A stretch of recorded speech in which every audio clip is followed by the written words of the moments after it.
감사합니다. 오늘은 사이토 주니치라는 일본 학자가 쓰신 민주적 공공성 이 책에 대하여 우리 고성희 박사님이 이제 소개해 주셔서 또 오늘 발제물도 또 이제 요약도 해주시고 했거든요. 그래서 먼저는 자기 소개를 좀 해주세요. 고성희 박사님. 아는 분들은 알지만 공부한 거랑 또 논문 쓰신 거랑 또 근황도 얘기하면서 좀 네. 간단히 좀 일단 얘기해 주시고 그다음 이제 책에 대한 얘기 제가 질문 몇 가지 드리겠습니다. 예.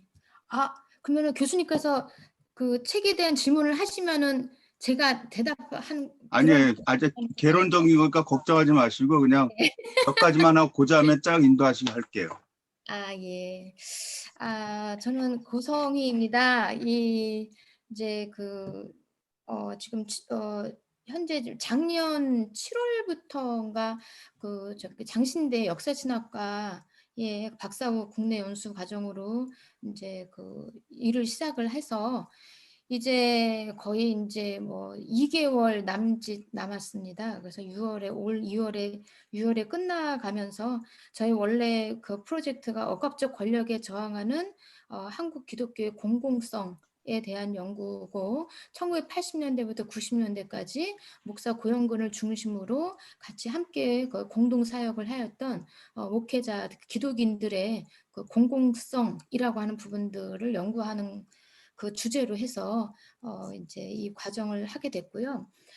작년부터 올해 한 3월 달까지는 자료 정리하고 수집하고 자료 정리하는 거에 정말 하루도 빠짐없이 일을 했는데도 그거를 잘 못해서 그래서 마무리를 이제 거의 다 지었습니다. 그래서 지난달 3월에 그 1980년대 고영근의 사료 집을 탈고를 했고요.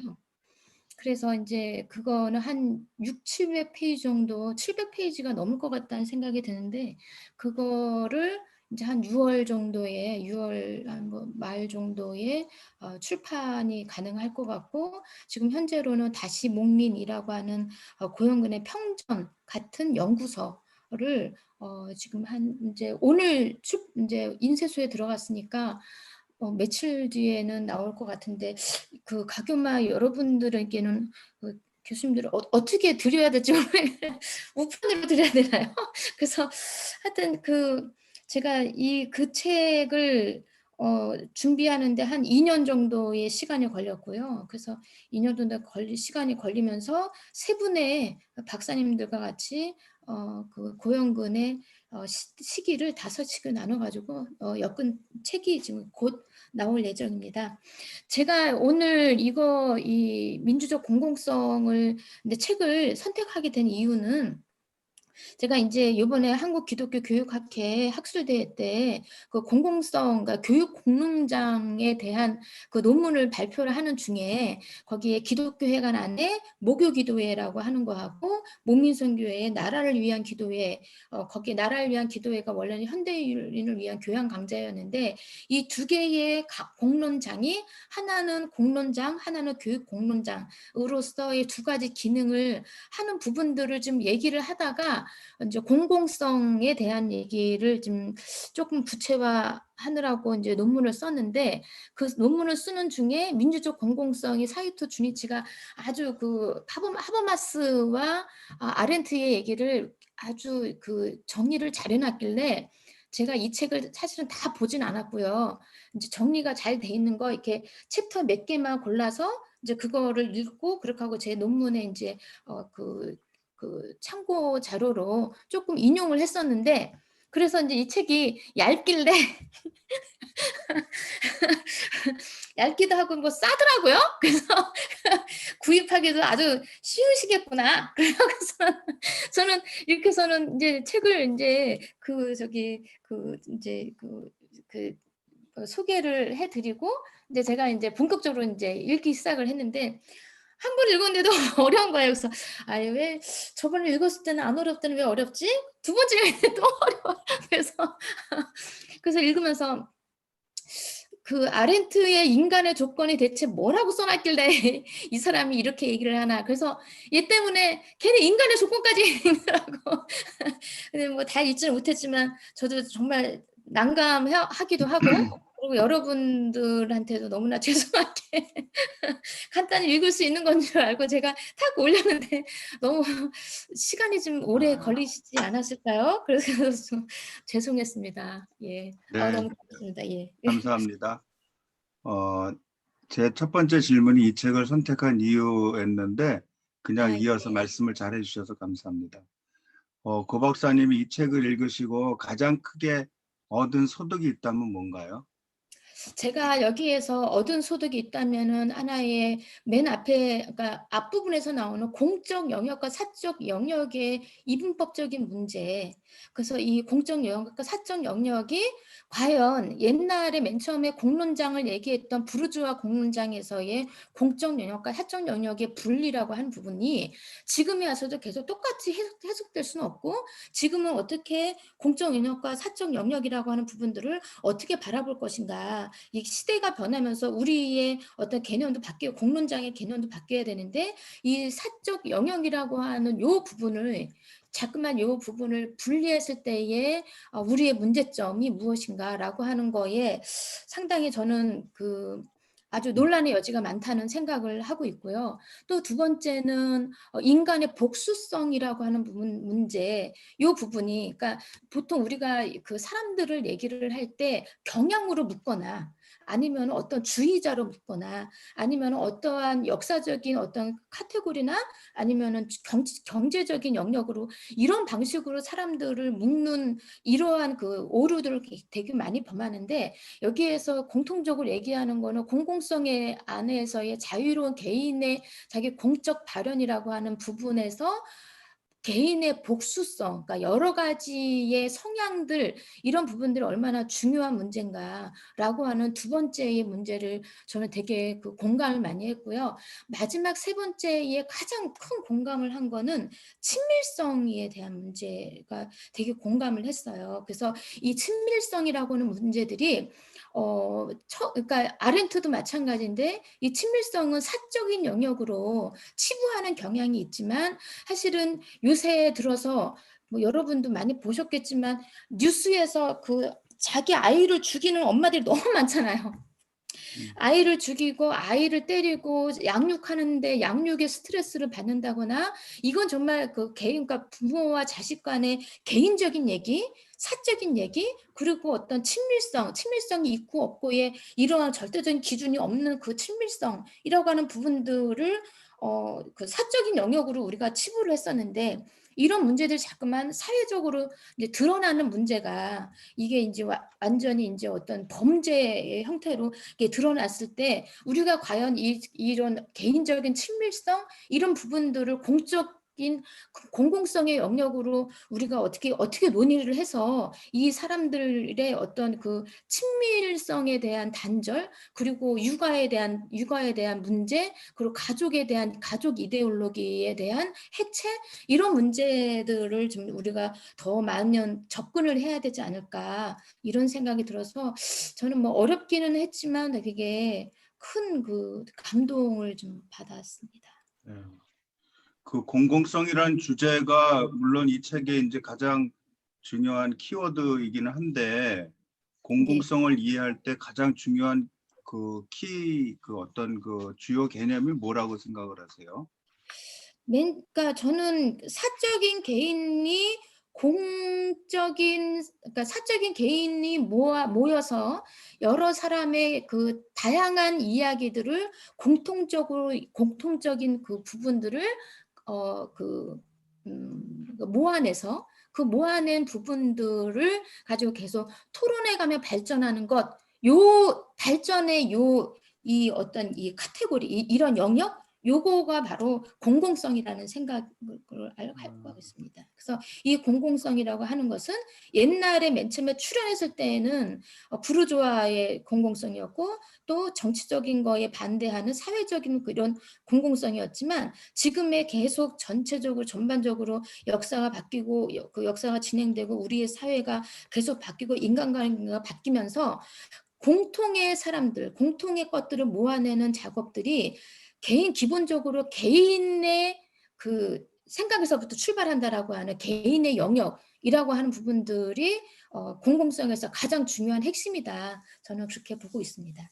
음, 저는 이 책을 읽으면서 이제 뭐 아시는 분들은 너무나 기본적인 질문일 수 있는데 공공성을 얘기하면서 공동체와는 이렇게 구분을 짓는 그러니까 공공성은 누구나 접근할 수 있는 공간이라는 어떤 이론을 피면서 공동체처럼 균일한 가치로 채워진 공간이 아니라고 얘기하면서 이렇게 예.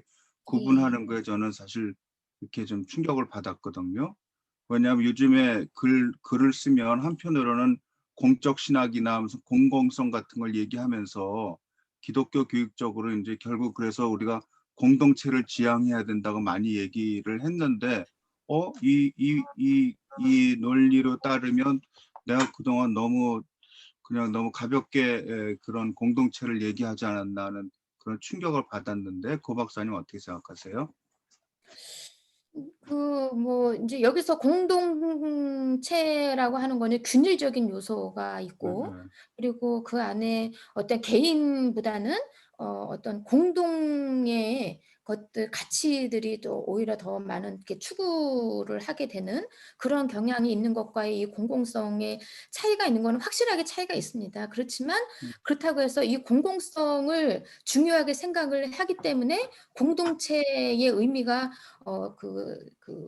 뭐 절감된다? 이런 것은 쪼끔 아닌 것 같고요. 네, 그건 오히려 아닌 이런 것 같아요. 공공성이라고 하는 부분들 때문에 공동체가 오히려 더 다중적이고, 공동체가 더 어떤 복수적인, 그래서 개인으로부터 출발하는 그 개인의 가치가 공동체에서 더 많이 발현될 수 있는 그러한 장으로서 역할을 한다면, 공동체도 역시 그 안에 공공성을 추구할 수 있는 그러한 공공권이라고 하는 부분들이 생성이 될 수 있다라는, 저는 그렇게 생각을 하거든요. 그러니까 공공성을 그러면 이렇게 많이 강조를 하고 또 깊이 생각을 하면 예. 그 역자들도 얘기했지만 효율성이라는 부분에서 있어서는 모든 사람의 목소리를 또 존중하고 들어줘야 되니까요. 그렇죠. 효율성이란 부분에서는 그것이 떨어지는데 그거에 대한 대책은 뭔가요? 이렇게 우리나라도 만약에 공공성에 이 이론에 의거해 가지고 모든 사람의 목소리가 들리게 하고 그걸 참아내고 들어주고 또 그 사회 속에서 이런 공공성이 보장되게 하는 걸 계속 추구한다는 건 너무나 이론적이고 또는 이상적으로 좋은데 그 여기도 이분이 그러잖아요. 이러한 질문은 새로운 정권 하에서 더욱더 공공성의 후퇴를 경험하고 있는 지금이 우리에게도 소중하다. 이렇게 역자들이 얘기했는데 이런 점에 대해서는 어떻게 생각하시나요? 저 저 제가 어떻게 다 그러는 거 다 알겠어요. 아니, 아니, 예. 제가 이 책 전 자세히는 못 봤는데 일단 처음에 이렇게 그 표지에 나온 거 좀 자세히 읽어보고 또 저자의 변을 읽어보고 한국 독자들에게 주는 거 읽어보고 그다음 또 역자들의 후기도 읽어보고 저자의 후기 읽어보고 그리고 나서 이제 우리 고 박사님 보내준 이 7장짜리 이렇게 인쇄해가지고 쭉 한번 읽고서 대충 이렇게 쓱 보니까 그때는 조금 이해가 가더라고요. 처음에는 이거 저도 이제 그 중고책으로 샀어요. 찾아보니까 중고책에 4,000원짜리가 있더라고요. 그 이제 사가지고 이렇게 보면서 감사하다고 얇아서 고맙다고 봤는데 너무 내용이 만만치가 않은 거예요. 그래서 네. 다른 거 글 쓸 것도 있고 그래가지고서는 계속 읽기를 보류하고 있다가 어, 조금 전에 얘기한 그런 과정으로 읽으니까 또 보조자를 주셔가지고 너무나 감사하게 읽었는데 이런 책은 읽지 않으면 대화하기는 어려운 것 같아요. 평소에 공공성에 대해서 논문을 쓰지 않았으면. 그래서 제가 자꾸 이렇게 여쭤보는 겁니다. 아유, 죄송해요.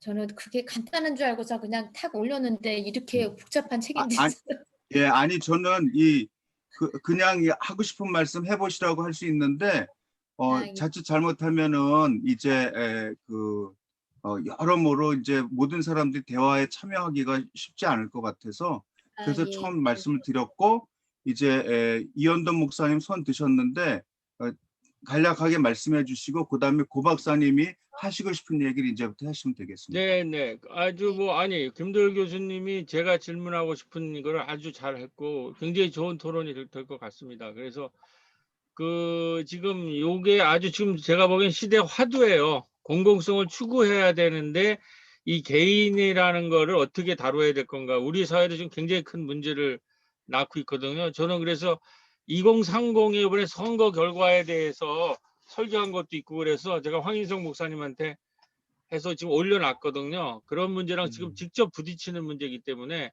고성희 박사님 얘기 듣고 이건 한 개인이 답할 수 있는 문제가 아닙니다.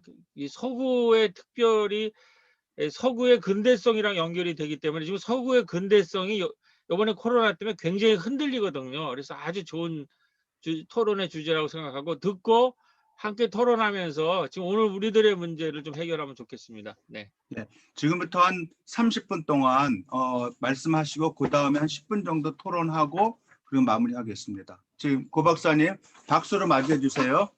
예. 죄송합니다. 예.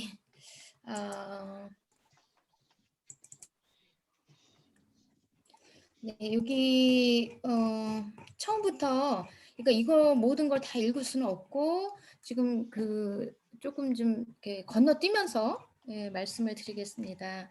맨 처음에 이 공공성이라고 하는 요 단어에 대한 규정이 아직도 명백하게 정리되지는 않았어요. 왜 그러냐면 공공성이라고 하는 그 접근 방법이나 내용과 절차, 주체와 시대마다 새롭게 재규정이 되는 거고 변화하는 시대적인 가치를 통해서 형성되기 때문이죠. 공공성이란 각 시대가 호흡하는 실천성이 전제되는 가치들의 합이다. 그래서 전 시대를 관통하는 공공성의 내용이 있어 왔지만 현 시대에는 어떻게 공공성을 규명할 것인가라고 하는 부분들은 계속 고민되어 와야만 한다라고 하는 거죠. 그래서 공공성은 가치의 복수성, 그러니까 개인이 가지고 있는 복수성을 가지고 있는 개인이 서로 모여 있어서 그 안에서 가지고 있는 어떤 가치라고 하는 부분들이 공통적인 부분들을 추출해내서 생성하는 담론의 공간이다라고 하는 것이 바로 공공성이다 말을 할 수 있습니다. 여기에서 공통적인 것이라고 하는 것과 누구에게나 열려있다라고 하는 것, 이 두 부분이 가장 중요한 공공성의 전제 조건이다라고 얘기할 수 있고 이 안에서 만일에 어떠한 그 공통적인 영역들을 찾아 나가면서 여기에서 단일 주제로 단일의 가치로 모든 것들을 사람들이 모두 다 동일한 생각을 하게 된다라고 하면 여기서부터는 공공성은 파괴됐다라고 얘기를 하게 됩니다. 그래서 이 공공성이라고 하는 거는 공공권, 그래서 하버마스는 이거를 공공성을 공론장이라고 불렀고요. 어떤 사람은 공공성, 어떤 사람은 공공권, 여러 가지로 해석은 다양하게 자기의 관점에 따라서 해석을 하고 있지만 전반적으로는 다 공공성이라고 하는 부분으로 얘기를 하고 있습니다. 이 공공성의 위치라고 해서 이 공동체와 공공성 아까 말씀을 하셨지만 이 두 개의 뭔가 차이점이라고 하는 부분들을 잠깐 제가 표로 좀 정리했습니다. 여기 잠깐 여기 괄호 있는 곳이요. 하버마스 같은 경우에는 공론장 혹은 공공성을 공중으로 결집된 사적 개인들의 영역이다라고 얘기를 해서 이 사적 개인들의 영역이라고 하는 부분들을 중요하게 생각을 했지만 사실 나중에 이제 조금 내려가면은 사이도 주니치가 뭘 얘기를 하냐면 이렇게 사적 개인들의 영역이라고 하는 부분들을 너무 강조를 하다 보니까 이 개인들의 탈정치화 라고 하는 부분들로 나름대로의 한계를 가지고 있다라는 얘기를 하고 있고 이 안에 이제 이 국가와 사회가 분리되지 못했던 중세와는 달리 이제 사적인 개인의 영역이 형성되면서 부르주아 사회에서는 오히려 공적 영역과 사회는 사적 영역 분리되고 또 이제 그 다음은 현대로 넘어오면서는 사적 영역에서도 공적 영역과 사적 영역과 공적 영역이 실질적으로 잠깐 분리가 되어서 이제는 사이토 주니치가 얘기한 것처럼 이전에는 이제까지 그 한나 아렌트가 얘기했던 공적과 사적 영역을 분리했던 한나 아렌트의 한계를 뛰어넘어서 이제는 사적 영역이라고 하는 부분들이 어떻게 공적 영역이라고 하는 부분과 동화되고 어떻게 합치를 이룰 수 있는가라고 하는 부분들로 이제 고민을 하게 된다라고 하는 얘기를 할 수 있습니다. 공동체라고 하는 건 다층 영역이다. 이거는 이제 어떤 하나의 공간이라고 하는 부분들을 가지고 있다라고 한다면 만약 교회 공동체면 어떤 공간을 중심으로 하고 있죠.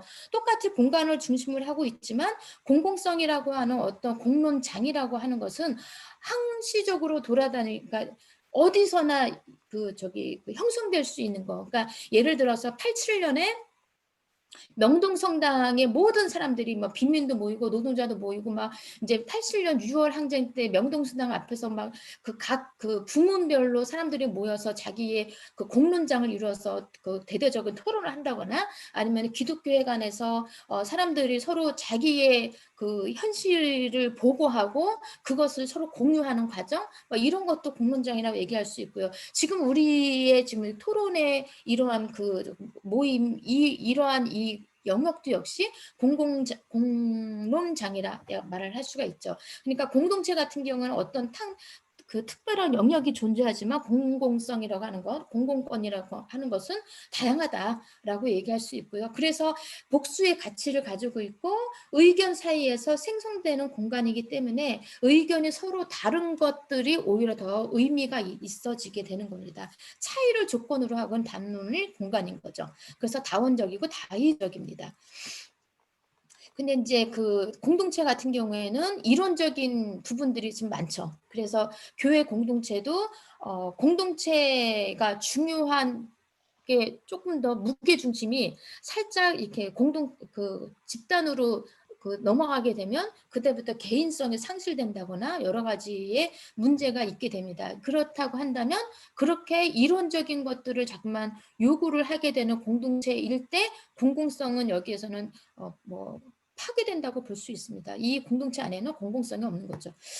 이제 공공성이라고 하는 거 여기에 공식적인 배제라고 하는 거는 누구나 다 발언권을 가지고 있고 박탈되지 않고 누구나 다 들어올 수 있다라고 하는 거를 전제로 하지만 이건 뭐 당연히 그러니까 이렇게 해서는 누구나 못 들어오는 사람이 있다라고 하는 거는 공식적인 배제라고 하는 거는 뭐 당연히 문제가 있다라고 생각을 하는데 여기에서 그 사이도 주니치가 얘기하고 있는 공공성의 비공식적인 배제 요 부분이 상당히 저는 되게 되게 중요하다고 봤습니다. 왜 그러냐면 여기에서 담론이라고 하는 거, 그러니까 개개인들이 모여서 자기의 이야기들을 나누면서 어떠한 새로운 담론들을 형성해 가는데 이 담론들 중에 이쪽 담론과 이 담론과 저 담론이 몇 개의 담론을 계속 이야기를 하는 중에 담론의 헤게모니 형상이 나타난다는 거죠. 그래서 어떤 담론이 지배적인 역할을 할 때 이 나머지 담론이 폐쇄되는 경우 이런 부분들이 그러니까 바로 비공식적 배제다라고 얘기할 수 있습니다. 예를 들어서 목요 예배 때 만약 똑같은 이야기로 이제 반정부에 대한 얘기는 뭐 누구나 다 똑같이 얘기를 했겠지만 이 안에도 각자 계속 자기가 다른 그 생각들을 가지고 있죠. 통일관도 다르고 민주관도 다르고 그리고 그 향후의 정권에 대한 어떤 그 행동 강령도 다 다를 것이고 이런 강령들이 다 다른데 여기에서 누군가가 헤게모니를 잡아서 여기 나머지의 소수의 의견을 억압한다거나 이런 것들이 비공식적인 배제인데 이런 부분들을 잘 이어나간다라고 하는 그 의미가 그 무교기도에 있었다라고 저는 이제 그걸 보면서 이제 이런 부분들 비공식적인 배제에 대한 문제 이런 부분들을 좀 얘기할 수 있습니다. 여기 안에 또 이제 얘기할 수 있는 거 공공적 영역과 사적 영역의 경계 이런 것들이 이제 또 이제 문제가 되는데 이것이 이제 어떤 것을 사적이라고 하는가에 따라서 담론에 따라 달라질 수 있다. 개인은 누구나 개인적인 것은 정치적인 것이다. 라고 얘기하는 이 대한담론이라고 하는 부분들을 다시 한번 생각해 볼 수가 있습니다. 공공성에서 배제되어 왔던 가사노동, 부양 이런 부분들이 정치적인 쟁점으로 이제 요새는 다 부각이 되어 있죠. 개인적으로 해결해야 되는 많은 일들, 뭐 육아하는 거나 가사노동이나 어떤 사람과 개인 간의 친밀성, 똑같이 공공성을 가지고 무엇인가 담론을 형성하려고 하지만 그 안에 내가 친밀성이 없어서 저 사람과 친밀성이라고 하는 부분들을 찾을 수 없을 때 내가 여기에 담론의 형성 과정에 들어갈 수가 없는, 그랬을 때에 더 그 다른 그 개인의 문제 뭐 이런 부분 여러 가지 문제들 개인적으로 해결해야 될 일들 이런 부분들이 부정의로서 다시 재론되어야 된다라고 하는 얘기인 거죠. 얘기를 너무 좀 빙빙 돌렸는데요. 그러니까 우리가 여태까지 사적으로 배제되었던 부분들, 사적으로 너는 그건 사적인 얘기니까 너는 더 이상 그 사적인 얘기하지 마라고 했던 그 사적인 부분들이 다시 재론되어야만 한다라고 하는 것이 바로 대항 담론. 그래서 거시적인 담론보다 미시적인 담론들의 여러 가지 페미니스트나 어떤 무슨 여러 가지 우리가 여태까지 생각하지 못해서 소수자의 담론이나 이런 모든 부분들이 우리 내부에서 다시 재론을 해야 된다. 재파악하고 재평가해야 된다라고 하는 부분, 그래서 새로운 담론들이 계속 꾸준히 나올 수 있도록 우리는 열려놔야 된다라고 하는 부분들이 바로 이 사이토 주니치가 얘기하고 있는 것입니다. 여기 이제 대항적 공공권과 뭐 요거는 이제 조금 나중에 너무 좀 시간이 좀 부족해서 조금 넘어가겠습니다. 여기에서 이제 요거를 잠깐 여기 그러니까 신앙을 종교나 신앙에서 사적인 신앙이라고 하는 것과 공공성에 기초한 공적 신앙이라고 하는 부분들, 이 부분들도 역시 이분법적으로 생각하는 문제들에 대해서도 사이토 주니치가 잠깐 좀 얘기를 했습니다. 이제 여기에서 이제 여기 이따가 나올까요?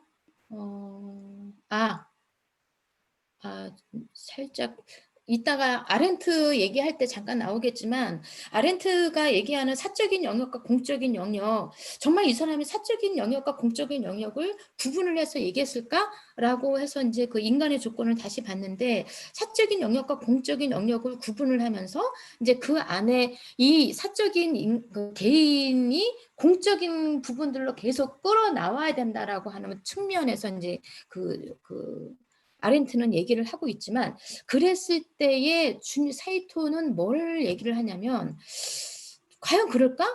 그러니까 뭐가 그러냐면, 이런 정치적인, 그러니까 여기서 이제 지금 행동과 행위라고 하는 부분들을, 행동은 액션이라고 했는데 행위를 뭐라고 써놨는지 몰라서, 이 정치적인 행위가 이 내부에서만 실행이 되고 반대로 사회적인 것의 영역이 탈정치화되는 문제를 지금 얘기하고 있습니다. 그러니까 공공적인 영역과 사적 영역을 경직된 이분법으로 절단을 할 때, 그러면 정치의 가능성은 공공적 영역에서만 얘기가 될 수 있는 거죠. 사적인 영역에서는 정치적인 가능성은 없어지게 되는 거고요. 사적인 영역에서 정치의 가능성이 없어지게 되는 것뿐만 아니라 공적인 영역에서 정치는 갖춰지게 되는 거죠. 그러니까 보통은 이 두 개가 그 전에 여태까지의 역사는 계속 따로 분리되어 왔지만, 이것들의 자꾸만 계속적인 통합을 시도해야 된다라고 하는 것이 바로 사이토 주니치가 말을 하고 있는 것이고요. 저는 여기에서 이제 그런 생각을 해봅니다.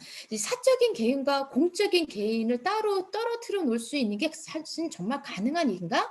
사실은 가능하지 않다. 왜 그러냐면 어떤 정치적인 이데올로기에 포획된 사람이라고 하는, 그 정치적 이데올로기에 포획된 우리, 신자유주의 사회에서 우리가 포획된 우리는 신자유주의가 정치적 이데올로기로 말미암아서 계속 우리를 파편화시키고 우리를 자꾸만 분리시키지만, 여기에서 분리되는 우리조차도 공적인 거에서의 나의 모습과 사적인 부분에서의 나의 모습, 이 모든 것들이 다 정치 이데올로기 안에서 포획되어 있는, 포섭되어 있는 우리 나일 뿐이지, 이거를 남을 수는 없는 것이다라는 생각을 하게 되는 거죠. 그렇다고 한다면 아렌트가 이제 아렌트가 그 생존했을 때에 1950년대, 60년대 사회와 지금의 신자유주의 시대에 있어서의 자꾸 파편화시키려고 하는 그러한 정치 이데올로기에 포섭되어 있는 우리의 어떤 공적과 사적인 것들의 전지법적인 통일을 이루어야 되는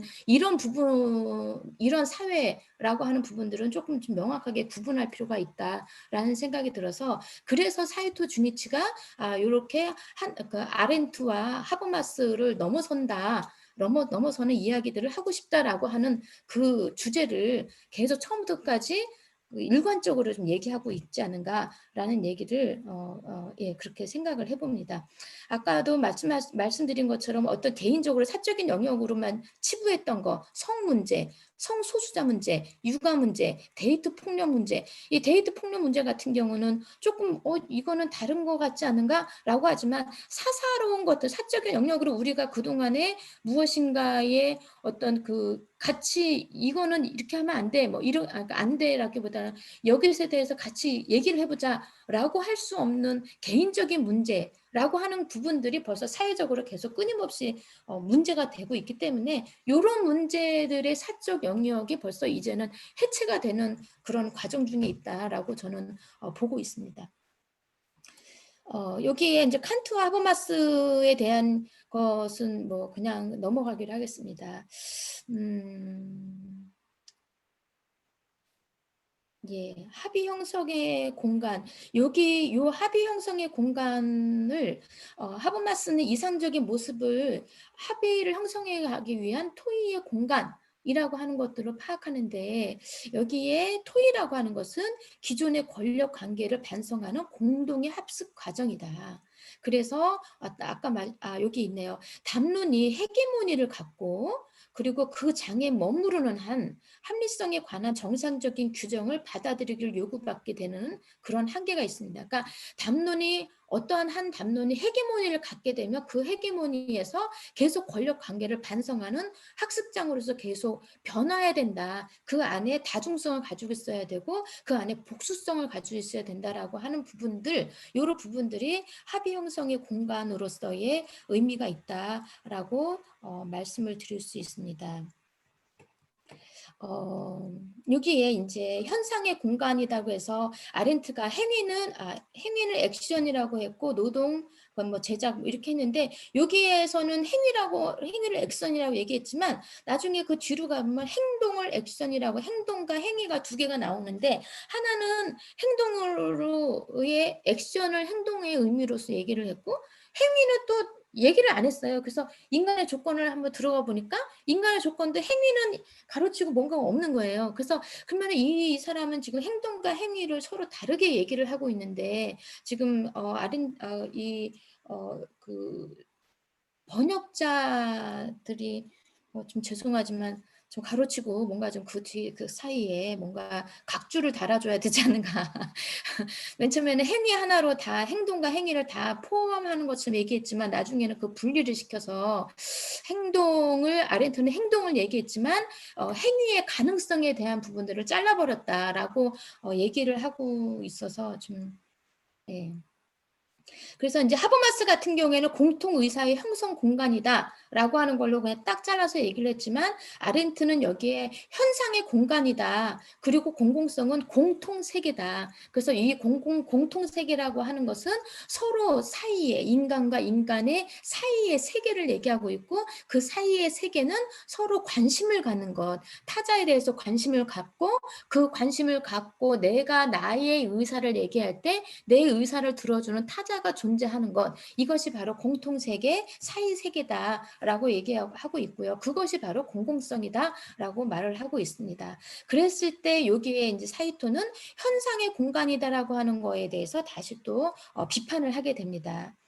여기에 모든 사이가 그러하듯이 세계는 사람들을 맺어주기도 하고 동시에 분리되기도 하고 이 여기 안에 내가 타자와 대면해서 나타나고 타자가 나와 대면해서 나타나는 공간 이 부분을 공공성이다라고 말을 하고 있습니다. 그런데 이제 여기에서 사이토는 그렇다고 한다면 이 표상의 공간이라고 하는 표상이라고 하는 것도 어떻게 그게 재생 가능하니? 라고 이제 물어보게 되는 거죠. 현상이라고 하는 거, 표상이라고 하는 거, 어차피 현상이라고 하는 것들이 다 모여서 있는 것들이 표상이지 현상이 빠지고 표상이 가능하냐? 뭐 이런 얘기를 그래서 또 여기에서 보면 그렇다고 한다면 현상이라고 하는 부분들을 푸코의 현상을 지금 현상의 개념을 가지고 와서 얘기를 했는데 그러면 이제 얘기가 더 이제 멀어지기 때문에 그냥 이 정도의 표상의 공간 그리고 나와 타자가 있는 공간 그래서 사이 세계라고 하는 이 공통의 세계의 공통의 공간 이런 부분들이 공공성 공론장이다라고 얘기를 할 수 있습니다. 여기에도 좀 나오죠. 사이에 있는 세계에 대한 관심 이것들이 공공적 공간의 매체가 된다라고 하는 것. 그래서 세계에 대한 다양한 관점을 잃지 않는 것과 사람들이 그 사이에 존재하는 것에 대한 관심을 잃지 않는 것. 이런 부분들이 바로 공공성이다라고 얘기를 하고 있는데 여기에서 공공성을 가장 해치는 문제는 획일주의라기보다는 오히려 냉소주의다라고 얘기를 하고 있습니다. 저는 뭐 그냥 제 개인적으로는 한나 아렌트는 냉소주의가 상당 그러니까 공공성을 해치는 큰 문제다라고 얘기를 하고 있지만 본인이 좀 냉소주의적이지 않은가?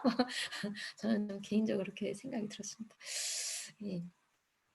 그 다음에 조금 더 내려가겠습니다. 여기에 이제 공공적인 영역과 사적 영역의 경직된 이분법으로 절단하는 것 이런 부분들은 아까도 말씀드린 것처럼 공공적 영역의 내부에 갇히게 되는 그런 문제다라고 하는 것들 아까 말씀을 드렸고요. 저는 여기에 욕구를 해석하는 정치를 잠깐 사이토가 이 생명의 보장을 둘러싼 공공성에서 요거를 얘기를 하고 있는데 여기에 담론 자원의 비대칭성 이 부분을 저는 여기에서도 상당히 되게 감동을 받았습니다. 여기에 어떤 담론이라고 하는 거 공론장 안에서의 다양한 담론의 비대칭성이라고 하는 부분들이 공론장의 첫 출발점이지 않는가라는 생각이 들었습니다. 담론이랑 여러 가지 담론들이 헤게모니화되는 담론도 있지만 이걸 또 깨트리고자 하는 또 새로운 담론, 이러한 담론들이 새롭게 들어오면서 또 새로운 어떤 사적인 영역에서부터 다시는 말할 수가 없을 것 같은 그러한 타자가 인정해주지 않을 것 같은 그러한 담론들을 하나씩 꺼내오는 그래서 여기 안에 어떤 세력 균형들이 비대칭성을 가지고 있는 이런 부분들이 바로 공론장에서 다양한 의견들로 나타나야 된다라는 생각이 드는데 여기에서 이제 저는 그 생각이 들었습니다. 여기에 긴급조치 구호에서도 막걸리 긴조에 해당하는 분들이 있어요. 이제 긴급조치 구호에 안에서도 사람들이 많은 그런 그러니까 담론장을 펼치죠. 공론장을 펼쳐서 자기네 의사를 막 얘기를 하고 있지만 여기에 막걸리 긴조가 나와 본 적은 한 번도 없습니다. 단지 술자리나 이분들은 술자리나 식당에서 그냥 잠깐 저 박정희 이렇게 얘기를 했다가 잡혀가서 한 2년 옥살이 하고 그리고 심지어는 안방에서 TV를 보다가 잡혀간 사람들도 있어요. 그러면은 TV를 보다가 잡혀갔으면 석방이 되고 나서 그 가족은 다 해체가 됐을 거 아닙니까? 가족 안에서 누가 고발을 했으니까요. 그러니까 이러한 분들이 자기의 욕구를 자기의 의사를 발현할 수 있는 욕구를 언어로 표현하거나 이들의 말을 들어줄 타자가 존재하거나 사회적 공공장 안에 속해 있다거나 하는 거에서 늘 배제되어 왔고 지금까지도 배제되어 왔다라고 하는 부분들 그러니까 이런 부분들이 아직도 사회적 약자가 자기의 입으로 자기의 생각을 드러낼 수 있는 공론장에서 자기의 의사를 드러낼 수 있는 그러한 그 발언의 기회들이 없다. 이런 부분들에 대해서 최소한 지식인이라고 한다면 이런 부분들을 같이 이끌어낼 수 있는 담론 형성에 지식인들은 더 뭐 꼭 지식인이 아니라 누구나 다 지식인이죠 요새는. 그러니까 모든 사람들이 다 지식인인데 이러한 담론들이 소수의 담론들이 더 많이 자기의 자리를 잡을 수 있도록 타자의 귀의 역할을 해줘야 되는 것들이 바로 우리이지 않는가라는 생각을 해봤습니다. 여기 이제 친밀권이라고 하는 얘기들을 아주 맨 마지막에 의미심장하게 얘기를 했습니다. 여기에 아렌트 같은 경우는 친밀권을 처음부터 끝까지 친밀성이라고 하는 부분들을 상당히 많이 얘기를 했는데요. 여기에서 가족 이데올로기라고 하는 문제, 친밀권이라고 하는 것들이 사적인 영역으로만 계속 강요되어 오고 했을 때의 이 간인격적인 문제라고 하는 것에 얘기들을 문제 제기를 하고 있습니다. 사이토 주니치는 여기에 가족애라고 하는 이데올로기가 얼마나 이성의 주의를 재생산하고 강화하는 장치로 쓰여졌는가라고 그랬을 때 이제 최근 들어서 성소수자의 문제나 이런 문제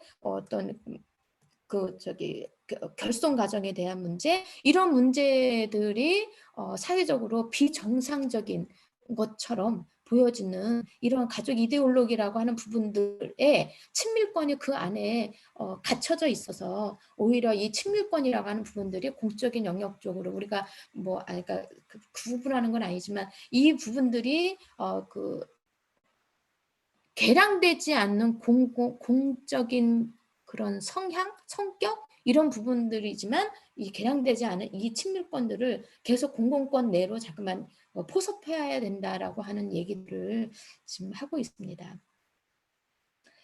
예, 그래서 친밀권이라고 하는 것도 역시 정치적인 잠재성을 가지고 있다. 공공권의 기능을 가진다라고 하는 것, 새롭게 창출되는 공공권의 대부분이 친밀권으로 전환된다. 그러니까 예를 들어서 대화의 친밀성 이런 부분들이 있지 않는다면 직접 민주주의 실천이 나타날 수 있었던가? 주민들이 어떻게 직접 민주주의를 실천하기 위해서 같이 모였을 때 친밀권이 없다면, 친밀성이 없었다면 어떻게 이게 지자체도 성립이 되고 이 안에 직접 민주주의가 생성이 되고 마을이 형성이 되고 이 안에 어떤 그 시민의 의식이 형성이 될 수 있었던가 여기 안에 친밀성이라고 하는 부분들이 있었기 때문에 사람들은 민주를 얘기할 수 있었고 같이 단합해서 마을에 여러 가지 활동을 할 수 있었고 여기에서 더 발전해서 지자체나 직접 민주주의의 실천으로 가는 여러 가지의 일들을 하고 있었지 않은가. 그랬을 때 이 친밀성이라고 하는 것들을 어떻게 사적인 영역으로만 치부할 수 있겠는가라고 하는 문제들을 얘기를 하고 있습니다.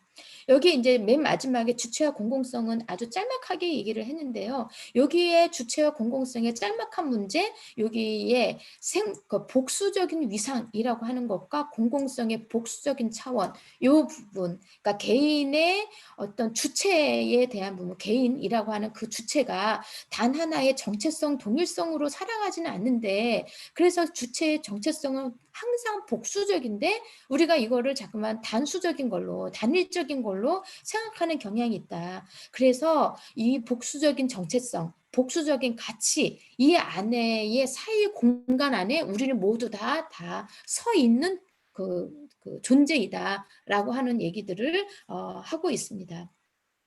그 안에서 복수적인 정체성을 가지고 있는 너와 나, 우리가 갈등을 겪고 항쟁이 존재하고 여기에 이질적인 정체성이 서로 관련이 맺어지고 가치가 형성이 되고 담론이 형성이 되고 이러한 문제들, 이러한 그 과정들이 우리 공공성 안에 있어야만 한다라는 얘기들을 하고 있고요. 살아간다는 주체의 위상은 구체적인 타자와의 사이에서 이루어지는 친밀권의 공간에 위치한다. 의식주, 낳고 기르고 늙고 병들고 죽는 것에 관계된 모든 돌봄의 활동도 모두 다 여기에 포함된다. 이것이 예전에는 사적인 영역으로 치부가 됐지만 이것이 어떻게 사적인 영역인가라고 하는 문제들을 사이토 주니치는 맨 마지막에 결론을 삼아서 이 얘기를 하고 있습니다. 결론적으로 사이토 주니치는 우리 삶의 위상이 복수이듯이 공공성도 복수의 차원을 가짐을 강조합니다. 우리가 하나의 삶, 생명의 위상만을 살아가는 것이 아니듯 공공성도 하나의 차원만이 중요한 것이 아니고 몇 개의 차원에 걸쳐서 나타난다라고 얘기를 하고 있습니다. 이 저자의 의도 이 부분은 제가 오늘 좀 다시 새롭게 좀 작성을 한 건데, 요거는 이제 사이토 주니치의 이 책을 읽고서 많은 사람들이 리뷰를 달았던 거를 요약을 해가지고 제가 여기다가 쭉 써놨는데, 뭐 굳이 이렇게 여기까지 다 읽을 필요는 없을 것 같아서요. 여기까지로 발제를 마치겠습니다. 제가 조금 좀 일찍 맞춰서 토론을 좀 더 많이 했으면 좋겠는데 제가 너무 좀 길게 했습니다. 예, 죄송합니다. 감사합니다. 감사합니다. 귀한 발제와 또 개인의 견해를 잘 이렇게 섞어서 우리의 이해를 많이 도와주셨습니다. 누구부터 말씀을 해주실래요? 이제 공론의 장으로 우리 대화를 열겠습니다.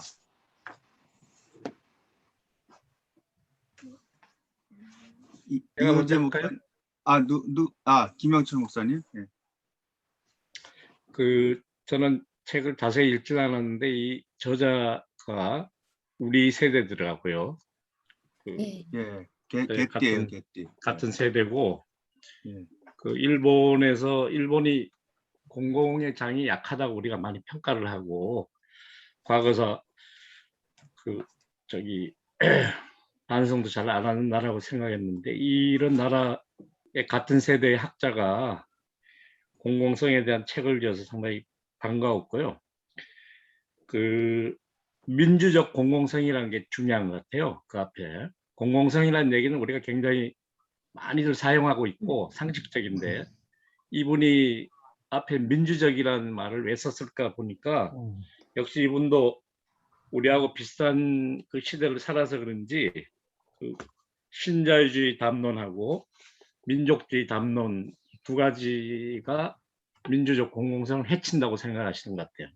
네. 신자유주의는 효율성 때문에, 민족주의적인 거는 마치 공공성을 주장하는 것 같지만 그 공공성을 후퇴시키는 거죠. 그래서 이제 이분이 한나 아렌트 개별성이라는 개념을 사용해서 그걸 또 극복하고자 하는 것들이 있는 것 같고요. 그런 면에서 이제 우리도 민주적 공공성이 무엇일까, 이런 데 대한 개념을 한번 한국적 상황에서 정리할 필요가 있다는 생각이 많이 들었고요. 한국은 상대적으로 촛불 혁명이라든지 세월호 이런 걸 통해서 공공성에 대한 담론이 굉장히 많이 회자가 됐는데, 또 그 뒤로 보니까 조국 사태 나고 또 20대들이 또 이렇게 이야기하는 공정성 이런 얘기, 또 최근에 이 주택 문제로 나타난 이런 걸 이렇게 보게 되면 한국 사회는 굉장히 이중적이다라는 생각이 많이 들어요. 이 퍼블릭 스피어가 굉장히 크면서도 한편으로는 굉장히 또 반대로는 또 좁은 것 같은 느낌을 주는 그런 걸 생각이 들었고요. 그런 이제 담론에 있어서 제 그냥 개인적인 경험은, 저는 이제 최근에 1년 동안 한 동네에서 있게 되면서 민관 협치를 많이 이제 경험을 하게 됐어요. 일방적으로 우리는 공공성이라고 하면 관이하는 걸 다 공공성이라고 표현하는데, 민의 공공성이 중요하다는 생각이 들었고, 그다음에 이제 마을 공동체를 하면서 학교의 교육과 마을의 교육의 차이에 대해서 제가 생각을 많이 하게 됐는데, 주로 우리는 학교 교육을 공교육이라고 그러고 다른 건 다 사교육이라고 그래요. 그래서 저는 학교의 교육만이 공교육인가? 절대 그렇지 않을 것이다. 마을의 교육이 이제 아이를 키우기 위해서 마을이 필요하다는 얘기도 하지만은 마을이 학교다라는 얘기도 하고 있고, 저도 작지만 마을 학교를 한번 해보면서 학교만이 공교육이 아니라 우리가 하는 학교, 작은 학교도 공적인 교육이 될 수 있는 게 필요하다는 생각이 들었어요. 그래서 실제로 이제 제가 실천하지 못했던 동네에서의 작은 일을 통해서 느끼는 거는 민관 협치가 굉장히 지금 확장되고 있고, 제가 지금 우리 부평이동 주민자치위원으로도 참여하고 있어요. 그래서 참여 예산제 같은 것도 이렇게 제안도 하고 그랬는데 그런 면에서 민의 공공성이 확대되는 과정이 민주적 공공성이 확대되는 과정이 아닐까. 우리는 어떻게 저도 젊을 때 그렇게 생각했지만 정권만 바뀌면 우리나라가 민주화가 될 것이라고 생각했는데 사람들은 냉소적으로 정권이 바뀌어도 똑같다, 내로남불이다 그런 얘기도 많이 하지만 저는 그런 표현보다는 많이 진보했다고 생각하지만 결코 관의 공공성으로 이 공공성이 민주적 공공성이 확보되는 것은 아니다. 사이도 준이치도 그런 얘기 좀 하고 싶었던 거 아닌가 이런 생각을 좀 해봤습니다. 네, 감사합니다. 또 다른 분들 좀 더 한경근 목사님. 오랜만에 오는 사람이 얘기해도 되는 것 같아서 당연히 네. 환영합니다. 저는 그 고 박사님 발제문 요 본문에도 있지만 제가 지금 채팅방에 띄웠는데 타자가 타자로서 존재하고 타자로 존재하는 것을 긍정하는 것, 관심을 기울이면서도 거리를 줄이지 않는 것. 제가 뉴질랜드 있을 때 느꼈던 부분, 배웠던 부분인데 여기 이제 교수님들 많이 계시니까 그런데 그 청소년 사역자도 그렇고 목회자도 그렇고 교인들을 너무 친밀하게 대하면 안 된다고 가르쳐요. 바운더리라는 얘기를 1년에 한 5번쯤 하는 것 같아요. 바운더리. 그러니까 그 바운더리가 여기 보면은 youth worker 또는 뭐 minister will create, maintain culturally age appropriate physical, emotional, sexual, spiritual boundary. 그러니까 내가 영적 지도자라고 해서 마구 달려들어서는 안 돼요. 그게 뭐냐면은 여기 표현대로라면 오늘 말씀하신 거 보면 타자가 타자로서 존재하고 타자가 존재하려고 하는 것을 긍정하는 것, 관심을 기울이되 거리를 유지하는 것. 그래서 제가 이게 참 처음에는 어려웠고 나중에는 좋았고 다시 한국에 와서는 불편하고 힘들고 그런 것이었는데 오늘 친밀권이라고 하는 표현 가운데서 고 박사님이 이걸 좀 인용해 주시고 그래서 너무 감사해서 그냥 공유해 봤습니다. 이상입니다. 네, 감사합니다. 예. 또 저도 짧게 한번 네, 황 목사님. 저도 이 책 보면서 제가 이해하기로는 그러니까 서론에 잘 얘기가 됐고 또 제 생각에는 7장에 또 요약적으로 저자가 하려고 했던 이야기가 있지 않는가. 그러니까 또 공공의 장의 사적인 영역, 소수의 의견이라고 생각되어졌던 부분들이 이제 공공의 장으로 나오는 부분에 대해서 그 당시 시대적 상황도 있고 그러니까 전체주의를 경계하면서 하버마스나 아렌트의 철학을 갖고 오면서 또 비평적으로 이렇게 접근하는 것을 보면서요. 그러니까 저자가 그 어떤 이런 사적인 영역이라고 판단되었던 소수의 이야기들을 공공의 장으로 끌어들이기 위해서 하버마스나 아렌트 같은 철학자들의 이야기를 가지고 어떤 공공의 장으로 가져왔다. 이건 되게 의미가 있는데 동시에 드는 좀 고민은 뭐 원론적인 이야기가 될 수 있지만 그 아렌트의 69페이지도 있지만 아렌트의 이야기를 인용하면서 그러니까 공공성은 진리의 공간이 아니라 의견의 공간이다. 이러면서 소위 말하는 어떤 절대적 진리를 추구하는 오히려 소수의 의견은 공공의 영역으로 끌어왔는데 절대적 어떤 진리에 대한 질문이라든지 소위 쉽게 얘기하면 종교적 영역에 대한 부분들은 오히려 사적인 영역으로 축소시키거나 공공의 장에서는 다뤄질 수 없는 개념이다. 이 뭐 칸트의 철학도 기본적으로 뭐 신에 대한 개념을 갖는 것 자체가 오류를 일으킨다. 이제 여기서부터 출발을 하는 건데 어떤 종교의 영역을 공공의 장에서 퇴출시키는 듯한 느낌이 들어서 그렇다면 우리가 어쨌든 목회를 하고 또 그리스도인으로서 이 공공의 장에서 그렇다면 또 우리가 추구하고자 하는 이런 가치들을 어떻게 녹여낼 수 있을 것인가. 그러니까 소수의 의견을 듣는다는 의미에서 되게 중요한데 이런 어떤 또 우리가 추구하고자 하는 어떤 정체성에 대한 부분들을 어떻게 공공의 장에서 풀어낼 수 있을까 하는 딜레마가 하나 생겼고요. 또 이원동 목사님이 또 제안해 주신 것처럼 그 서울시장 재보선 관련돼서도 저도 한번 생각해 봤는데 일단 개인적으로 저도 젊은 세대지만 되게 다들 그러셨겠지만 실망하는 마음이 크잖아요. 20, 30대에 대해서.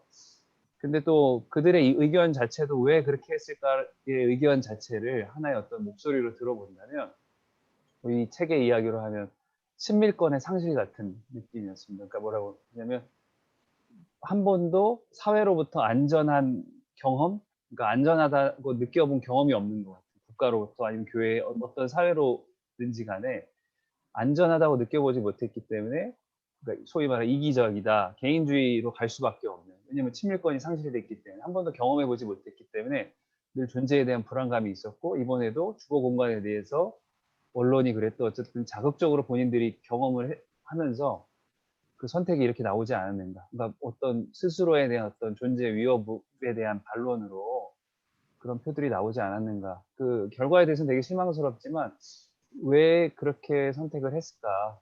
왜 그러니까 한 번도 좀 보호받지 못한 경험 때문이지 않은가. 친밀권의 상실에 대한 또 안타까운 현실이지 않을까.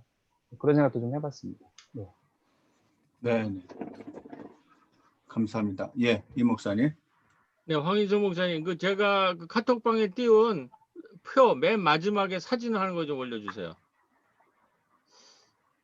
제가 이제 2030에 요번에 이제 투표 결과 보고 지난주 이제 설교한 기도문인데요. 우리 같이 공동으로 기도한 건데, 제가 좀 고민하는 거랑 오늘 토론 연결이 돼서 한번 올려봤습니다. 토론에서 간단하게 좀 나누고. 그 맨 마지막에 우리 카톡방에 올렸는데, 네. 요건가요, 목사님? 네네. 이게 단가요? 네. 네네, 됐습니다. 그겁니다, 지금 올려주신 거. 자, 앞에 부분만 조금 보겠습니다. 준영, 우리 사회는 그동안 사회 모든 공동체들이 거의 다 붕괴되어 우리 청년들이 그동안 모든 문제를 철저히 개인적 시각에서 바라보게 만들었고 모든 문제를 오로지 개인의 노력으로만 극복하게 하는 데 몰두해왔습니다. 그래서 우리 청춘들이 등록금을 마련하기 위해 힘겹게 여러 알바를 뛰고 취업하기 위해 스펙을 쌓게 목을 메고 저임금 각 직종을 피하기 위해 대학 졸업을 연기하는 등 개인적으로 할 수 있는 최대한의 노력을 해왔지만 결론은 오늘 청춘들이 청년기에 마땅히 가져야 할 바른 가치관과 정체성이 흔들리고 오직 스펙과 성공과 돈이라는 가짜 자존감에 의존하고 돈과 물질을 최고의 가치로 여기고 사람을 차별하고 혐오하고 내 편한 대로 내 욕망대로 살아가는 가짜 우파 일배 복음에 중독되지는 않았는가 하는 걱정이 있습니다.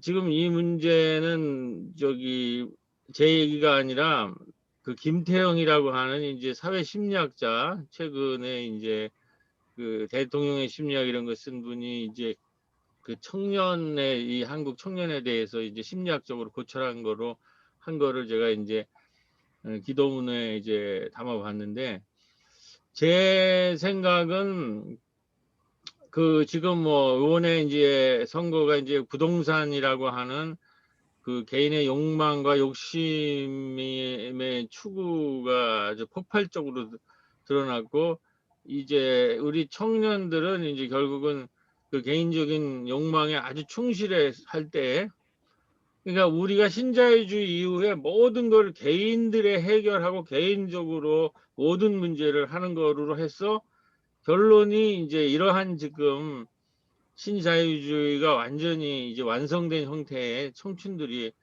이제 탄생을 이제 한편으로 했다. 그리고 이제 이번에 코로나 때 우리가 지금 경험하는 거는 서구 선진주의의 소위 말해서 근대가 만들어낸 이 시민사회라든지 또 예를 들면 공론의 장이라는 것이 무엇인가에 대해서 지금 서구 시민사회가 결국은 개인의 자유를 위해서 마스크를 거부하는데 전혀 국가가 통제할 수 없는 이제 이러한 것들이 그들이 추구하는 그 개인적 자유의 이제 결과물일 수도 있다라는 그래서 서구의 공론의 장이나 이런 곳에 추구하는 그 시민사회라는 것이 과연 뭔가라는 거에 대한 근본적인 회의가 있고 이제 거기에 대해서 소위 말해서 근대사회라는 것이 추구한 근대적인 자아, 근대적인 시민성 이런 것 자체에 대해서도 우리가 한번 다시 한번 추구해야 되겠다. 이제 뭐 예를 들면 요번에 뭐 이제 도올 김영옥 같은 건 동경대전을 통해서 서구의 그 개인주의적 근대적 자아라는 것과는 전혀 다른 새로운 이러한 새로운 그 탈근대적인 자아 이런 것이 우리 사회에 이미 있었다라는 거고, 그게 지금 김도일 황인성 목사님이 얘기한 그 개인주의적인 욕심과 욕망으로 결국은 그 자유라는 게 추구돼서 나치즘, 파치즘을 낳은 이제 이러한 걸 넘어서는 이 새로운 근대적인 자아, 이것의 추구가 가능하다라는 이제 이런 또 담론이 나오고 있거든요. 그래서 이제 굉장히 좀 서구에서는 최고봉인 뭐 하버마스나 아렌트 이런 얘기들, 사실 우리가 이런 틀에서 우리가 근대적 자와 개인성 이런 것들을 토론했는데 굉장히 훌륭하고 반드시 거쳐야 될 세계예요. 그런데 또 한편으로는 아주 황인서 목사님, 김도일 목사님이 잘 지적을 했어요. 제가 목회를 하면서 느끼는 것 중에 하나는 이러한 서구적인 근대적 자아라는 것이 공동체성을 추구하는데 상당한 이게 한계들을 한편으로 노출해요. 제가 이제 실력이 없어가지고 이걸 이렇게 체계적으로 잘 이렇게 표현을 못 하겠는데, 그래서 한번 여기 지금 와서 지금 서구의 이제 근대라는 것이 이번에 코로나에서 완전한 어떤 이 실패와 붕괴를 경험하기 때문에 우리가 새롭게 이 우리 개체성, 자아성, 이 복합성, 복수성, 친밀성 이런 굉장히 중요한 개념입니다. 이런 것들을 소화하면서도 우리가 이제 우리 신앙에서 기독교 교육이나 윤리나 선교에서 얘기한 새로운 근대적 자아와 근대 이후의 새로운 공동체적 자아를 형성하는 이런 얘기를 좀 새롭게 해야 되겠다. 그리고 사실 이제 우리가 서구적 자아는 이게 굉장히 중요한 얘기지만 너무나 파편화되고 복잡하기 때문에 뭐 여기 좀 다 박사과정 이상 나온 분들인데도 이 복잡성이나 이거를 우리 삶의 현실에서 적용되기가 굉장히 쉽지가 않은 또 그런 면이 있거든요. 그래서 이 지금 요번에 이 선거를 우리가 촛불을 경험하고도 이제 이러한 개인의 욕망과 욕심에 기초한 이러한 잘못하면 파시즘으로 기울 수 있는 이 욕망과 이것의 분출 과정과 속을 보면서 서구의 이제 이 민주주의의 지금 드러내는 한계성을 보면서 우리는 어떤 지금 새로운 공동체 이야기를 할 수 있을까, 이런 걸 우리가 흡수하면서도 그런 좀 본격적인 좀 근원적인 질문을 제가 뭐 답을 갖고 있는 건 아니지만 한번 꼭 던져보고 싶은 생각이 좀 있었습니다. 네. 네, 감사합니다. 조은하 교수님. 네. 너무 구성희 박사님 이렇게 어려운 책을 잘 설명해 주셔갖고 많이 배울 수 있어서 너무 감사합니다. 너무 잘 들었고요. 저는 이번에 이제 선거 문제에서 그 20, 30대에 대한 시각을 좀 다르게 보고 싶어요. 그것을 지금 이 사이토준이 씨가 이야기한 그러한 그 공공성의 맥락에서 저는 굉장히 중요하게 봐야 되는 하나의 이야기가 담론 자본이라는 것입니다. 그래서 담론 자원을 누가 가지고 있는가 우리 사회에서. 그래서 공공성이 유지되는데 특히 여기서 민주적 공공성이라고 이야기했을 때는 담론 자원의 어떤 그 균형을 이야기할 거예요. 우리가 투표할 때 한 사람의 한 표씩을 갖듯. 그런데 지금 우리 사회에서 지금 이번에 이러한 현상도 어떤 거냐면 저는 이 20, 30대가 그동안은 자본주의 키즈가 아니었는가? 그렇지 않다고 봐요. 그런데 이번에 그들이 이야기하고자 하는 것은 지속적으로 이어지고 있는 담론 자원을 가진 언론들, 그리고 그들이 먼저 선점할 수 있는 그러한 어떤 헤게모니, 그리고 누구를 위한 언론인가라는 거. 우리는 이 공공성을 이야기할 때 늘 누구를 위한 것인가라는 거를 생각해야 되잖아요. 누구를 위한 언론인가, 누구를 위한 이 소통이고 대화인가라고 했을 때 이러한 담론 자원의 큰 헤게모니를 지니고 있는 그 축에 대해서 이러한 그동안 보여준 이 정권을 잡은 사람들이 민주적이라는 것을 이야기하면서 그거에 대해서 저항하지 않았다는 거예요. 그 저항하지 않은 것에 대한 저는 반발이라고 생각을 합니다. 그래서 우리가 사실은 얼마나 답답하게 많은 상황들을 봤어요. 그 구체적인 사건들로. 물론 주택 문제는 지금에 갑자기 터진 것은 아니라고 보고 이것이 우리나라만의 문제는 아니고 전 세계적으로 지금 주택 문제는 이러한 그 유동성의 문제로 큰 저기가 났고 그렇기 때문에 그런데 어느 정권보다도 청년 주택을 이렇게 많이 해준 정권이 어디 있었나요? 근데 딱 바뀌자마자 그쪽 좋은 곳에 있는 청년 주택들에 대한 거 제거하겠다는 그 언론이 나왔잖아요. 그쪽에 주민들이 그거에 대해서 주민들이 그러니까 새로운 시장도 똑같은 이야기를 하는 거거든요. 공공성 때문에 주민들의 의견을 들어서 이거 제거해야 되겠다라고 이야기를 하는 거였어요. 자, 그렇기 때문에 저는 이러한 그 민주적 공공성이라는 걸 이야기할 때 우리가 굉장히 중요하게 다뤄야 되는 것이 이러한 그 누가 자본의 담론의 자원을 가지고 있는가. 그리고 그 담론 자원을 가지고 있는 사람들이 누구를 위해서 존재하고 있는가. 그리고 여기에서 그 이야기를 하잖아요. 권력으로부터의 자유가 아니라 권력에 저항하는 자유. 그래서 주체적 사고를 할 수 있어야 된다. 자립적 사고를 하는 거고 결국 인간의 관계라는 것도 우리는 인간이 사유하는 존재라면 사유하는 관계가 되어야 된다라는 이야기를 하는데 저는 좀 그런 맥락에서 지금 너무 20, 30대가 또 그런 식으로 조금 이 선거에 그렇게 했다고 여러 가지로 해석이 되지만 일배다 막 갑자기 우파다 이렇게 하는 거는 또 그런 20, 30대에 대한 이야기들을 우리가 조금 더 경청해야 되지 않을까. 그들의 이야기들에 대한 조금 다른 또 해석이 필요하지 않을까 그런 생각을 하면서 좋은 오늘 발제 들었습니다. 네, 감사합니다. 이제 두 분이 말씀을 여태 못 해주셨는데 이효재 목사님과 한국일 교수님 말씀을 간단히 듣고 마무리 발언으로 우리 오늘 고성희 박사님이 마무리해 주시고 그리고 오늘 토론을 마치고자 합니다. 이효재 목사님. 네. 저는 이제 월요일 날 이 책을 월요일 날 밤에 주문을 해서 화요일 날 저녁에 받아가지고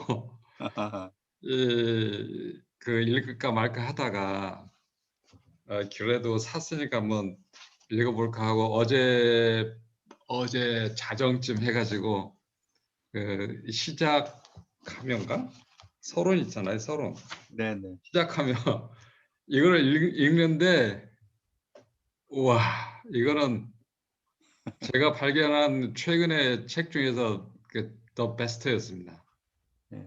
그래서 오늘 오후에 이 책을 내내 읽었어요. 다른 거 다 내일 설교해야 되는데 지금 못 끝내고 지금 이제 읽었는데 저는 이 책을 읽으면서 느낀 게 뭐냐면 이 공공성, 특히 민주적 공공성이라는 거는 어떤 시대적인 정신을 이야기하는 게 아니고 포스트 모던 사회를 살아가는 사람들의 존재 방식이구나.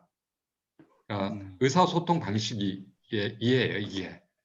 네, 하버마스나 이제 그 아렌트의 그 공공성은 제가 볼 때는 근대성과 그 포스트 모던, 그 모더니티와 포스트 모더니티 중간에 있는 이행기였다면 사이토 주니치는 훨씬 더 포스트 모던적인 그 관점에서 이야기를 하고 있는 것 같아요. 근데 저는 그래서 이제 이 사이토 주니치가 그 민족 공공성을 통해서 궁극적으로 추구하는 것이 무엇일까? 그러니까 사이토 주니치는 이제 거대 담론이라든지 언어의 그 절대적 가치와 진리 이런 것들 다 배제하잖아요. 그러니까 형이상학이 아니라는 거예요. 이 공공성 형이상학이 아니라 커뮤니케이션하는 방식, 존재 방식에 대해서 이야기하는 건데 결국은 제일 마지막에 7장의 주체와 공공성에서 보면 그러니까 말하자면 이게 결론을 정리하는 거죠. 요약하는 장인데 여기에서 강조하는 것이 제 눈에는 그 삶과 생명. 결국은 이 포스트 모던 사회에서는 모든 사람들이 다 공공의 장으로 들어오도록 해야 이 사람들이 버려지지 않고 삶이 유지해 갈 수 있고 번성할 수 있다라는 것을 메시지를 주는 거죠. 황희성 목사님이 그러면 그러니까 종교는 특히 교회는 이 공공성을 추구할 때 어떤 관점에서 접근해야 될까 하는 그런 문제를 제기를 했는데 저도 내내 읽으면서 그 문제를 제기했는데 다 읽고 난 다음에 제가 얻은 해결책은 예수님도 생각해 보니까 예수님도 그랬구나. 예수님도 자기에게 오는 사람한테 너 국적이 뭐냐, 너 종교가 뭐냐, 뭐 네가 남자나 여자 이런 거 하나도 안 물어보셨잖아요. 그냥 그대로 그 타자 그 자체를 인정해 주시고 그 훼손된 생명을 회복시켜 주신 그 사역을 하셨잖아요. 결국 생명을 목적으로 한다면 생명의 번성, 그걸 목적으로 한다면 이 그 민주적 공공성이라는 커뮤니케이션 방식은 모든 그 종교에도 다 적용될 수 있다. 왜냐하면 목적 자체가 종교의 목적이 생명이기 때문에 그렇지 않습니까? 그래서 굉장히 유용하다. 그래서 저는 이것을 좀 더 다시 정독하면서 이 공공성에 대한 개념을 우리가 더 논의해야 될 필요가 있다고 생각하고 이제 우리 사회가요. 저는 한국 사회 전체가 이 공공성에서 참 멀리 떨어져 있다고 생각을 합니다. 우리가 그러니까 이게 포스트 모던 사회를 살아갈 준비가 아직 덜 돼 있는 거예요. 그러니까 2030의 문제도 전형적으로 그럴 거라고 저는 생각하고요. 제가 지난 그 주일날 저녁에 제 친구하고 이제 대전 상가를 갔다 왔다 하면서 이제 도합 차 안에서 5시간을 같이 대화를 했는데 이 친구가 그 뭘 했냐면은 그 강원대학교 교수인데 그 산업자원부에서 그 운영하고 있는 고준위 핵 폐기물 그 처리 공론화위원회라는 게 있는데 그 핵 폐기물 처리장을 어디다 만들 것이냐라는 것을 이제 결정하기 위한 공론화 준비위원회라는 게 있어요. 거기 위원장을 맡았어요. 이 위원장 맡아서 하다가 1년 만에 사퇴해버리고 나와가지고 지금 그 책을 쓰고 있어요. 그러니까 왜 사퇴를 했냐고 물어보니까 정부가 공론화라고 하는 거는 이해 당사자들의 다양한 의견을 듣고 그 의견을 가지고 합의 토론을 하고 상대방을 인정하고 토론하고 거기에서 시간이 걸리더라도 충분한 이 절차적 정당성을 가지고 결정을 해야 되는 건데 이게 산자부에서 청와대에서 내려온 지침에 따라서 이 방향으로 공론화를 만들어 달라라고 요청을 했다는 거예요. 근데 그건 안 된다라고 해가지고 이 장관과 차관과 실무자들하고 싸우다가 결국은 그 문제를 해결하지 못해서 결국 사퇴를 하고 말았다고 합니다. 그러니까 이제 이게 지금 우리 정부의 문재인 정부에서 일어나고 있는 현실이에요. 이거는 우리가 정말 공공의 그 담화를 너무 훈련이 안 됐다. 이거 우리가 모른다는 거죠. 그래서 왜냐하면은 여전히 폭력적이고 권위주의적이고 통제적이라는 거고요.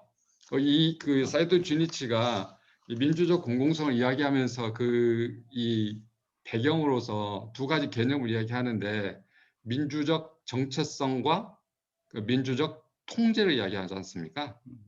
이것이 잘못됐다는 거잖아요. 그래서 그 대안으로 민주적 공공성을 제시하는데 우리는 여전히 민주적 그 정체성과 민주적 정체성을 강조하는 이게 이제 제가 볼 때는 진영 논리고요. 그 민주적 통제성은 여전히 우리가 효율성에 사로잡혔기 때문에 최소의 비용으로 최대 효과를 얻으려는 이런 마인드에서 현 정부도 벗어나지 못하고 있고 우리 사회 전체가 지금 이 한계 안에서 벗어나지 못하고 있다라는 생각이 들었고요. 그래서 이 민주적 공공성의 이 개념을 우리가 잘 발전시켜야 교회도 앞으로 존재를 이런 방식으로 해야지. 그러니까 한나 아렌트가 이야기했듯이 절대진리 하나님께 맡기라는 거죠. 절대진리 하나님께 맡기고 그 우리가 알고 있는 것은 우리의 친밀권 안에서 이야기할 수 있고 또 우리의 친밀권을 영역을 확대해 나가면서도 우리는 이런 이야기를 하고 있어. 우리 이야기 믿고 있어. 이런 것을 친밀하게 폭력적이지 않게 대화를 이어나가야지 선교가 이루어지겠구나라는 것을 저는 나름대로 느꼈습니다. 예. 너무 정리를 잘 해주셔가지고 특별히 친밀권과 공공권 그 관계 또 지금 또 효율성과 아까 그런 대비되는 그런 개념들 공공성에 관한 개념들 잘 설명해 주셔서 훨씬 더 이해가 원활하게 된 것 같습니다. 한국일 교수님 말씀 주시죠. 오늘 밤새서 얘기해 줄 것 같아 이거는. 이거 제가 사회를 굉장히 효율적으로 보려고 그랬는데 공공성을 보장하려고 하다 보니까 이게 시간 그러니까 안 되네요. 그러니까 절충해서 공식적으로는 끝나고 더 얘기하고 싶은 사람은 줌에 남아가지고 이제 사적 영역에서 얘기하는 거지 공공성을. 근데 사적 영역이 그래 보니까 사적 영역이 개인 영역이 아니라 그 개인이 결국은 이제 공공성을 가지고 있는 거기 때문에 그렇죠. 보통 공공성을 우리 기독교 신학에서는 이제 기독교 공공성으로 많이 얘기를 하고 그래서 크리스텐돔 중세 크리스텐돔 이후 계몽주의 시대 이후에 이제 기독교가 공적 영역을 점점 잃어버리면서 사적 영역으로 빌려갈 때 레슬리 뉴비긴을 시조로 해가지고 퍼블릭 트루스라고 하는 공적 진리를 얘기하면서 기독교가 단순히 예수 믿는 사람들만의 집단이 아니다. 한국은 거의 그렇잖아요. 우리는 그냥 사적 집단으로 시작이 됐기 때문에 계속 우리는 기독교 공공성이 중요하게 여기는데 서양은 이제 이미 공적 영역 전체를 교회하고 공공성을 분리할 수가 없는 상황이었다가 이제 교회가 지배를 하게 되니까 교권주의에서 벗어나면서 오히려 계몽주의 이후에 이제 반기독교, 비기독교적인 사람들이 공공성을 확보하려고 하는 노력을 했고 거기에 거꾸로 기독교가 다시 밀리게 됐다가 다시 기독교도 다시 또 공공성을 회복하려고 하는 그러니까 우리하고 접근 방식이 너무 이제 서양하고 우리하고 너무 다르기 때문에 공공성을 어디서 논의하냐에 따라서 너무 다른 것 같아요. 이제 그렇게 해서 기독교의 공공성을 얘기를 하면서 공적 신학주의 얘기를 하다가 오늘은 이게 그냥 사회 공공성, 민주적 공공성 그러면서 이 사이토 주니치의 문제의식이 굉장히 치밀하고 우리가 다 알지 못하는 그런 이제 그 공부를 많이 하면서 계속 자기는 더 깊이 들어가서 문제의식을 갖고 있다 보니 우리가 갖고 있지 못한 문제의식까지 끄집어내기 때문에 이제 이해하기가 어려웠는데 그래도 그 소주제들은 공공성을 얘기를 할 때 굉장히 중요한 우리의 그 사고의 길을 따라갈 수 있도록 이제 그 소주제들이 되게 중요한 개념이라는 생각이 들었고요. 오늘 이제 김창원 박사의 공적 신학, 기독교 공공성 얘기를 하면서 공적 영역을 6가지로 정리를 하더라. 공공 영역을.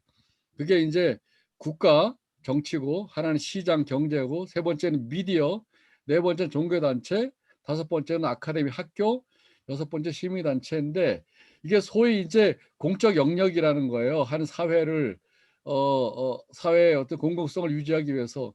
근데 가만히 보니까 저게 전부 사적 영역이 될 수 있는 거야. 지금 우리 정치 영역 안에서도 그 당파성이 굉장히 집단 이기적으로 나가게 되면 말은 공공성인데 실제로 그 속에 들어가서 움직이는 것들은 굉장히 사적인 이기주의의 욕망으로 움직이고 미디어도 마찬가지로 굉장히 공론의 장을 만들면서 어떤 공적인 기능의 대표적인 그런 이제 자리인데도 불구하고 자기들의 그 사주의 역량이나 뭐 이런 부분으로 해서 계속 사적인 가짜 언론이라든가 왜곡된 언론들을 만들어내고 뭐 전부 다. 그러니까 이 공공의 영역이라는 게 보장되지 않았기 때문에 심지어 가장 공적인 영역이라는 국가조차도 또 여기서 보니까 그 사회적이란 말도 비판하더라고요. 굉장히 사람이 치밀하게 들어가 가지고 보통 우리가 말하는 공공성이라는 것 속에 들어있는 굉장히 왜곡된 반공공성 혹은 비공공성적 부분을 가려내려고 하다 보니까 우리가 미처 못 따라가 가지고 다 파악하기는 어려운데, 한마디로 말해서 결국 공공성을 얘기하는 이유는 가장 인간다운 삶을 같이 살아가야 되는데, 인간다운 삶이라는 거는 여기서 말하는 그 사이 공간이라는 거 있잖아요. in between이라는 거, 나하고 너 사이에서 타자성을 존중해 가야 된다는 거. 결국 모든 영역에서도 그런 관계를 형성해 나가야 되지 않을까. 일종의 그러면서 이제 뭐 공적 영역이라고 말하는 자리를 굉장히 사유화시키는 그런 현상들이 우리 사회 속에서 여전히 비일비재하게 일어나고, 이제 이 얘기 들으면서 이런 생각도 났어요. 사람이 살아간다는 것, 주거 공간은 굉장히 공적인 거잖아요. 근데 우리 사회가 장애인 공동체 들어오면 안 된다, 요양원 들어오면 안 된다, 뭐 이주민 들어오면 안 된다. 결국 우리 사회가 가장 공적인 공간임에도 불구하고 그 집단 이기주의가 발휘하면서 굉장히 반공적 사회로 만들어 가고 있는 현실을 볼 때, 이제 일종의 그러니까 뭐 여러 가지로 공공성을 강화시키고 발전시키고 증진시키려고 하는 노력이 필요하겠지만, 그중에서 한 두 가지만 말한다면은 이제 타자성을 존중해 주는 것. 타자성을 잘못해서 존중해 주면요, 타자를 배제시키는 결과가 돼요. 그러니까 배제시키는 게 아니라 더불어 살아가지만 서로 다르다. 복수성에서 말하는 거 비슷하게 타자성을 존중해 주는 사회가 돼야 토론의 장이든 뭐 어디든 간에 힘으로 밀어붙이는 어떤 그런 이제 문제들을 극복할 수 있지 않을까 하고, 또 하나는 일종의 특권 의식을 좀 넘어서야 되지 않을까.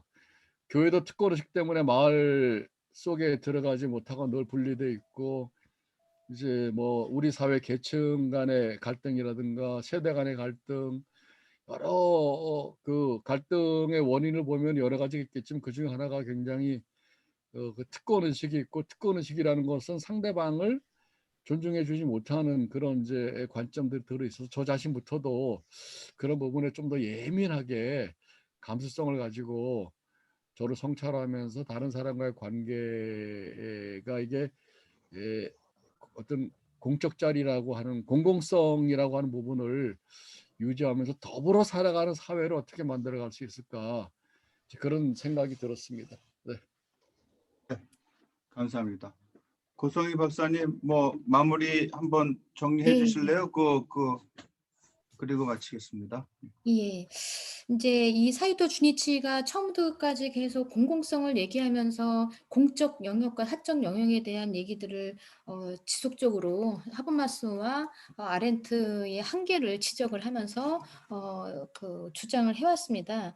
이렇게 저는 이제 이거를 보면서 공적과 구분된 사적 영역이라고 하는 부분들이, 이것을 공공성에서 우리가 사적 영역 안에 오히려 더 이것들을 배제를 하려고 한다면, 사적 영역을 배제하려고 한다면 우리 안에 어떤 그 신자유주의적 이데올로기, 정치 이데올로기가 오히려 더 우리의 사적 영역에 깊숙이 침투되어 있는데 어떻게 이것은 저항할 것인가. 이거를 분리해 놓고 공적인 영역에서만 저항을 하는 거고, 우리의 개인적인 사적인 영역에서는 우리가 이거를 분리를 한다면 오히려 신자유주의적인 이데올로기는 사적인 영역으로 깊숙이 들어와 있는데 이거는 어떻게 저항할 것인가라고 하는 문제를 저는 사이토 주니치가 제기를 하고 있지 않은가. 본인은 이렇게 말을 하고 있지는 않지만 이러한 부분들에 대한 걱정, 고민, 이런 부분들이 깊이 깔려 있다라고 생각을 했습니다. 두 번째로는 거대 담론에 우리가 기꺼이 지지 담론을 형성해 왔습니다. 70년대, 80년대, 90년대를 거쳐서 우리는 민주적인 제질서를 너무나 원했고 또 우리 기독교 운동도 역시 민주적인 제질서와 하나님의 나라를 이 땅에 실현하기 위한 여러 가지 민주, 자유, 평등의 가치 이런 부분들을 공공신학으로 공공성으로 어떤 공적인 어떤 사회적인 영성 공적인 부분으로 계속 그 형성해 왔습니다.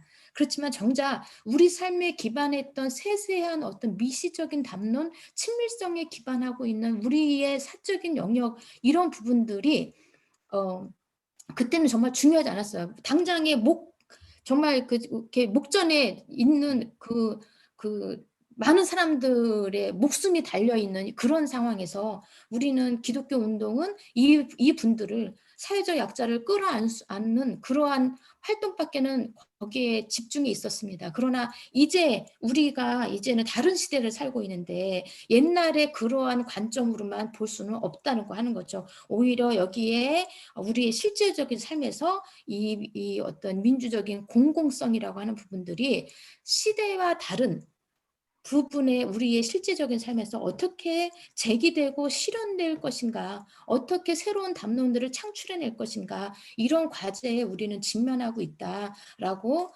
사이토 주니치는 얘기를 하고 있는 것 같습니다. 예. 제가 알고 있는 예. 네. 너무 큰 도움이 됐습니다. 우리 고송희 박사님과 또 함께 토론하신 모든 분들 위해서 같이 한번 박수하겠습니다. 감사합니다. 네. 다음 달에 독서 모임에 또 뵙기를 이제 또 바라면서 오늘 모임의 마무리를 조은하 교수님 한번 기도해 주시고 마치도록 하겠습니다. 네, 다음